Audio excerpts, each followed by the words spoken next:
Have you ever wondered if second chances at love really exist? Today's story might just restore your faith in unexpected endings.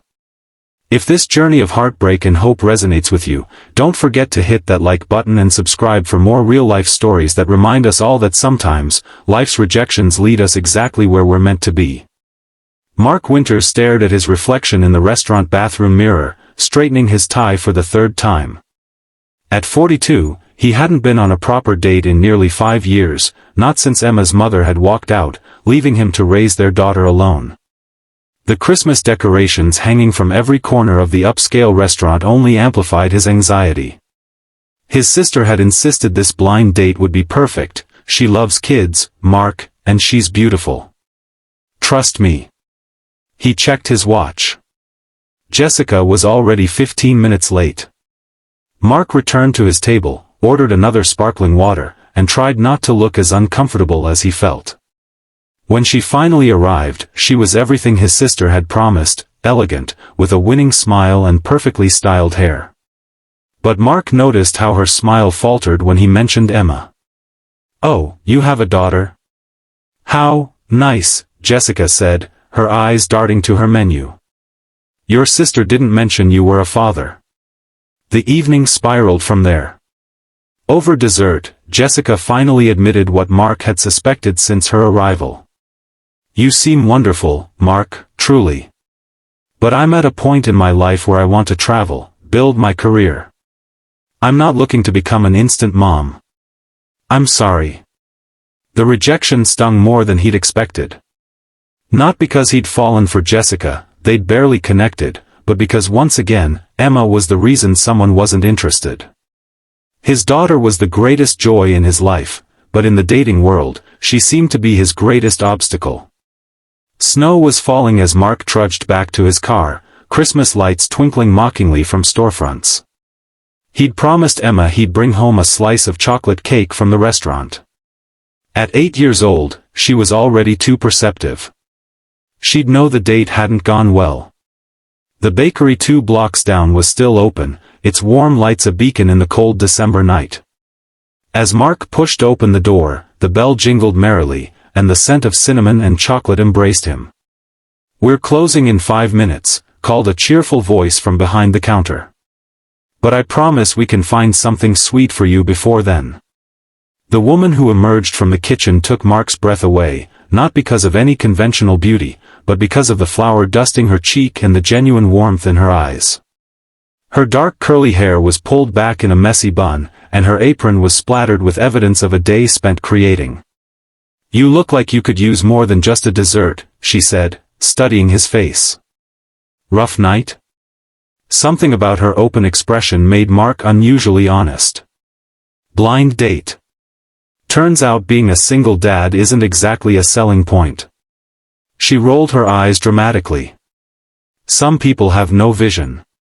She extended a hand covered in a thin layer of powdered sugar. "I'm Olivia. And for what it's worth, I think being a dedicated father is the most attractive quality a man can have." Mark bought a slice of chocolate cake for Emma and, on Olivia's insistence, a cinnamon roll for himself. As she boxed them up, she hesitated. "This might sound crazy, but I close early on Thursdays.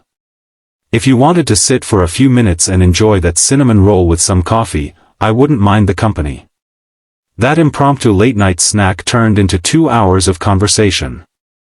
Olivia had opened the bakery 3 years ago after leaving a high-pressure corporate job. She spoke about dough and flavors with such passion that Mark found himself smiling genuinely for the first time that evening. "I should get home," he finally said, glancing at his watch. "My neighbor is watching Emma, and it's getting late." "Emma," Olivia repeated. "That's a beautiful name." As Mark stood to leave, she handed him another small box. "An extra treat for Emma. No kid should miss out on Christmas cookies." Mark found himself returning to the bakery repeatedly over the next few weeks. Sometimes with Emma, who immediately adored Olivia and her willingness to let her help decorate cookies, and sometimes alone during his lunch break. Each visit deepened their connection. On Christmas Eve, Mark brought Emma to the bakery's special holiday event. The small shop was transformed into a winter wonderland, with children decorating gingerbread houses while parents sipped hot chocolate. Emma immediately ran to join the other kids, leaving Mark standing awkwardly near the door. "Your daughter is amazing," Olivia said, appearing beside him with 2 steaming mugs. "She has your smile, you know." "And her mother's stubbornness," Mark added, before he could stop himself. Olivia's face softened. "Want to talk about it?" The kitchen's quiet. In the warm sanctuary of the bakery kitchen, surrounded by the scent of vanilla and spice, Mark found himself sharing the story he rarely told. How Emma's mother had decided parenthood wasn't for her when Emma was just 3. How he'd rebuilt their lives piece by piece, learning to braid hair and soothe nightmares and be both mother and father. "The hardest part isn't the logistics," he admitted. "It's knowing someone could walk away from her. She's the most extraordinary person I've ever known. Some people can't recognize the gift they've been given," Olivia said quietly. She was kneading dough as they talked, her hands steady and sure. "Can I tell you something I've never told anyone?" Mark nodded, captivated by the vulnerability in her voice. "I can't have children," she said, her hands never stopping their rhythmic work. "Medical issues when I was younger. I've made peace with it mostly, but sometimes I watch mothers with their children and feel this ache I can't explain." She looked up, her eyes bright with unshed tears. "That's why I opened this place. I wanted to create somewhere families could make memories. Where I could be part of that joy, even if it wasn't mine." Before Mark could respond, there was a crash from the main room, followed by Emma's distinct wail. They rushed out to find her standing beside a toppled gingerbread house, tears streaming down her face. "I ruined it," she sobbed. "I ruined Christmas." Mark knelt to comfort her, but Olivia was faster. She crouched beside Emma, examining the broken pieces. "You know what I see?" Olivia asked gently. "I see the perfect gingerbread earthquake. Very realistic. In fact," she lowered her voice conspirationally, "I think it's the most creative house here. Should we add some candy rescue workers?" Emma's tears slowed as she looked up hopefully. "Can we?" The rest of the evening passed in a blur of laughter and creativity as Emma's disaster house became the hit of the event, complete with gumdrop emergency vehicles and marshmallow snow drifts. As they prepared to leave, Emma threw her arms around Olivia's waist. "This was the best Christmas Eve ever," she declared. "Can you come to our house tomorrow? Daddy makes pancakes shaped like reindeer but they mostly look like blobs." Mark began to apologize, but Olivia's laugh stopped him. "Blobs, huh? I might be able to help with that. If it's okay with your dad?" That Christmas day, the 3 of them made pancakes together in Mark's small kitchen. As flour dusted countertops and Emma giggled at Olivia's perfect Mickey Mouse-shaped creations, Mark felt something settle in his chest, a rightness he hadn't expected to find again. After breakfast, as Emma played with her new toys, Olivia helped Mark wash dishes. Their hands brushed under the soapy water, and neither pulled away.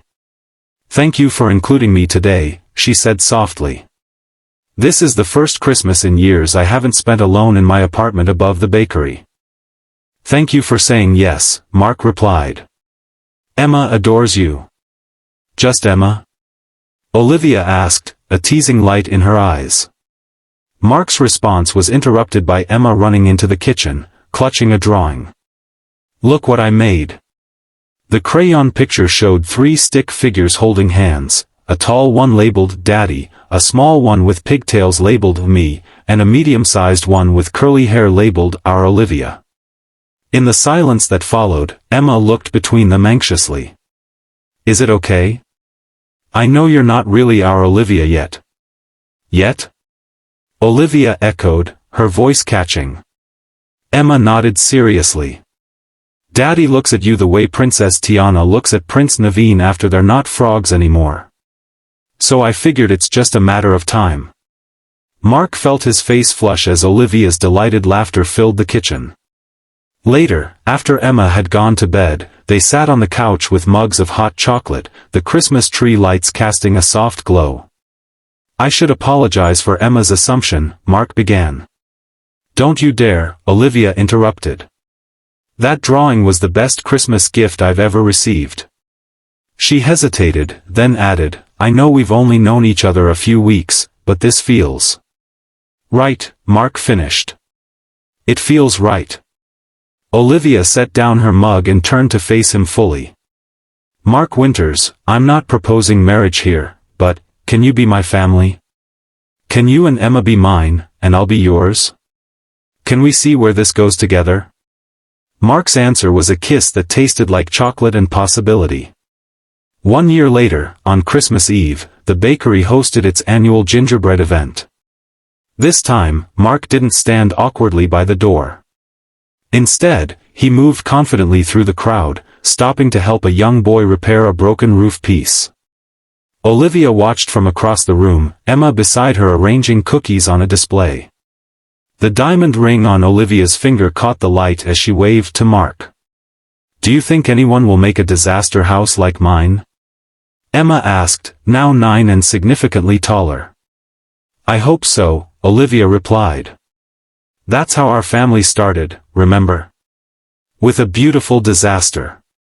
Later that night, after the last customer had left and Emma had fallen asleep on the small couch in Olivia's office, Mark pulled Olivia into his arms among the fairy lights. "Merry Christmas, almost wife," he whispered against her hair. "Merry Christmas, almost husband," she replied, standing on tiptoe to kiss him. "Thank you for getting rejected last year." "Best rejection of my life," Mark agreed, thinking of how a blind date gone wrong had led him exactly where he needed to be. Sometimes life's greatest gifts come after our greatest disappointments. Sometimes the family we need finds us when we've stopped looking. And sometimes, all it takes is the courage to walk into a bakery on a snowy December night, carrying a broken heart and the promise of a sweeter tomorrow. If this story touched your heart, remember to like and subscribe. Because just like Mark discovered, you never know when your own life might take an unexpected, beautiful turn.